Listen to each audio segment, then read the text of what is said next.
Nous nous retrouvons sur Radio Mayuri Campus, toujours dans cette série d'émissions spéciales à l'occasion des funérailles du chef de l'État haïtien Jovenel Moïse, assassiné dans la nuit du 6 au 7 juillet à son domicile à Pèlerin 5. Le président a été assassiné par un groupe de mercenaires colombiens et d'haïtiano-haïtiens.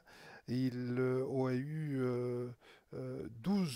reçu 12 projectiles, 12 balles, et avant d'avoir été fusillé, le président a été torturé, ses jambes ont été cassées, ses bras l'ont été également, il a perdu un œil et son cou aurait été aussi cassé.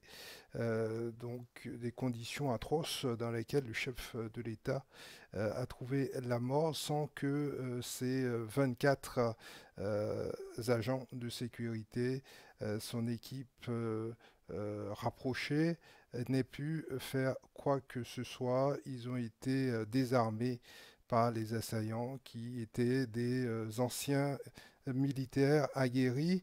Il faut simplement rappeler qu'il y a une enquête en cours. Pour le moment, 18 de ces assaillants sont entre les mains de la police. Il y en a 5 qui courent encore dans la nature et 3 ont été tués dans les échanges de coups de feu avec les forces de police. Nous assistons maintenant sur cette vidéo à l'arrivée du cercueil du chef de l'État au Cap haïtien, un endroit même où se déroulent les funérailles en présence d'officiels, des membres de la famille Moïse et son épouse, bien évidemment, qui a fait le déplacement depuis Port-au-Prince en avion, ainsi que le Premier ministre, l'ancien et le nouveau Premier ministre d'ailleurs. Et donc c'est tout Haïti qui se retrouve orphelin aujourd'hui suite à l'assassinat de ce chef de l'État.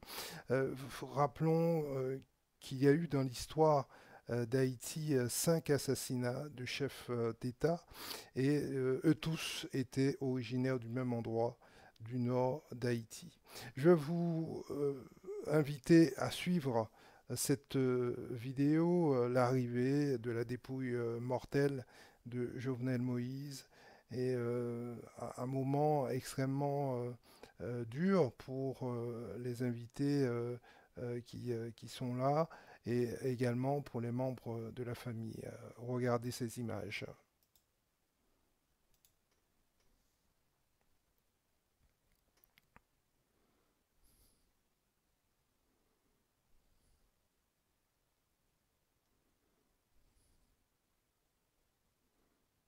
Alors, on voit sortir le cercueil du véhicule.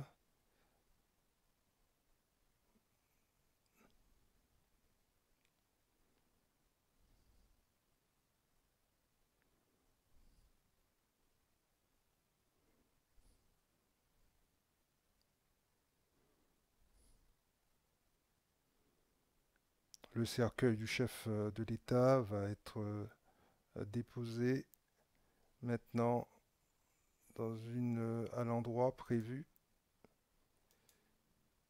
à cet effet.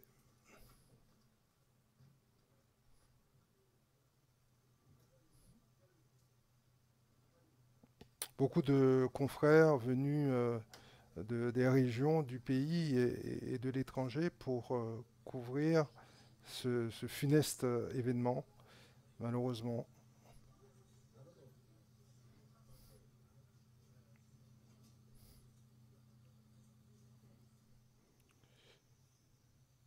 Voilà, c'est donc à cet endroit que le corps du chef de l'État a été déposé pendant toute la durée de la cérémonie. Il va donc être inhumé aux côtés de son père, Étienne Moïse, décédé l'année dernière. Autant dire que c'est un coup dur pour la famille Moïse après avoir perdu le père du président, et cette fois-ci, c'est donc le président qui part le rejoindre dans le caveau familial.